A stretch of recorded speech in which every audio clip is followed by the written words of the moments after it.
ഓം ശാന്തി ആയുർവേദ വൈദ്യ ജ്യോതിഷാലയത്തിലേക്ക് എൻ്റെ എല്ലാ പ്രേക്ഷകർക്കും സ്വാഗതം. ഇന്ന് നമ്മൾ പരിചയപ്പെടുന്നത് ഒരു പ്രത്യേക സസ്യത്തെയാണ്. ഇത് ഒരു വലിയ നല്ല ഒരു ഔഷധമാണ് ഈ ഒരു സസ്യം. ഈ സസ്യം നിങ്ങൾ എല്ലാ സ്ഥലങ്ങളിലും വളരില്ല. ഇത് ചില കാടുകളിൽ മാത്രമേ ഉള്ളൂ. ഇതിൻ്റെ പേര് അമൽപ്പൊരി എന്നാണ്. അമൽപ്പൊരി എന്നാണ് നമ്മുടെ നാട്ടിൽ ഇതിന് പറയുക കേട്ടോ. അമൽപ്പൊരി എന്ന് പറഞ്ഞാൽ സർപ്പഗന്ധി എന്നാണ് ഇതിൻ്റെ പേര്. സർപ്പഗന്ധി. ഞങ്ങളുടെ നാട്ടിൽ അമൽപ്പൊരി എന്ന് പറയും, പക്ഷേ സർപ്പഗന്ധിയാണിത്. ഇതിന് ഭയങ്കര ഔഷധം കൊണ്ടാണ് കേട്ടോ. നല്ല ഏറ്റവും വീര്യം കൂടിയ ഔഷധം കൂടിയാണ്. ഇതിന് നല്ല വീര്യമുള്ള ഔഷധം തന്നെയാണ്. ഇതിൻ്റെ രസം എന്ന് പറയുന്നത് ഈ കഷായരസമാണ്. ഇതിന് കഷായരസമാണ് ഉള്ളത്. അതേപോലെ ഇതിന് എന്താ പറയുക, നല്ല നാഡികളെ ഉത്തേജിപ്പിക്കാനുള്ള കഴിവുണ്ട് കേട്ടോ. ഇതിന് ഈ ഒരു അമൽപ്പൊരിക്ക്, സർപ്പഗന്ധിക്ക് നാഡികളെ ഉത്തേജിപ്പിക്കാനുള്ള കഴിവുണ്ട്. അതുപോലെ തന്നെ നമ്മുടെ രക്തസമ്മർദ്ദം, BP കുറയ്ക്കുന്നൊരു മരുന്ന് കൂടിയാണിത്. BP കുറയും.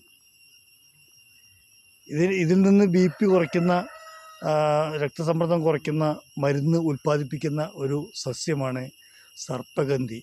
അപ്പോൾ ഇതിന് വളരെ എന്താ പറയുക, ഒരു ദിവ്യ ഔഷധം തന്നെ പറയാം. നമുക്ക് BP കുറയ്ക്കണമെങ്കിൽ ഈ മരുന്ന് ഉപയോഗിച്ച് നമുക്ക് BP കുറയ്ക്കാൻ പറ്റും.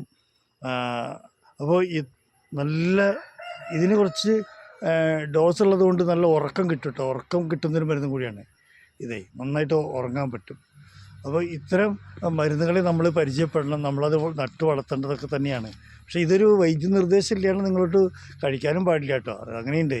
ഇത് വൈദ്യനിർദ്ദേശത്തോടു കൂടെ കഴിക്കാൻ പാടുള്ളൂ. അല്ലെങ്കിൽ എന്താ വെച്ചാൽ ഇതിൻ്റെ ഡോസൊക്കെ കൂടിക്കഴിഞ്ഞാൽ ഇതിന് ഭയങ്കര ബുദ്ധിമുട്ടുകളുണ്ടാക്കും. അപ്പോൾ അതുകൊണ്ട് നമുക്ക് എന്താ പറയുക, ഈ മരുന്ന് നിങ്ങൾ എല്ലാവരും പരിചയപ്പെടണം. ഇതാണ് അമൽപ്പൊരി അല്ലെങ്കിൽ സർപ്പഗന്ധി എന്ന് പറയുന്നത്.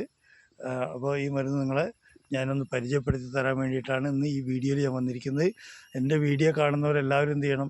ഷെയർ ചെയ്യണം കേട്ടോ. എല്ലാവരും ഷെയർ ചെയ്യണം, ലൈക്ക് ചെയ്യണം, അതിനെ സബ്സ്ക്രൈബ് ചെയ്യണം, എല്ലാം ചെയ്യണം. നിങ്ങൾക്ക് എൻ്റെ വീഡിയോയുടെ ലിങ്ക് ഓം ശാന്തി ആയുർവേദ വൈദ്യ ജ്യോതിഷാലയം എന്ന് അടിച്ചു കഴിഞ്ഞാൽ കിട്ടുന്നതാണ്.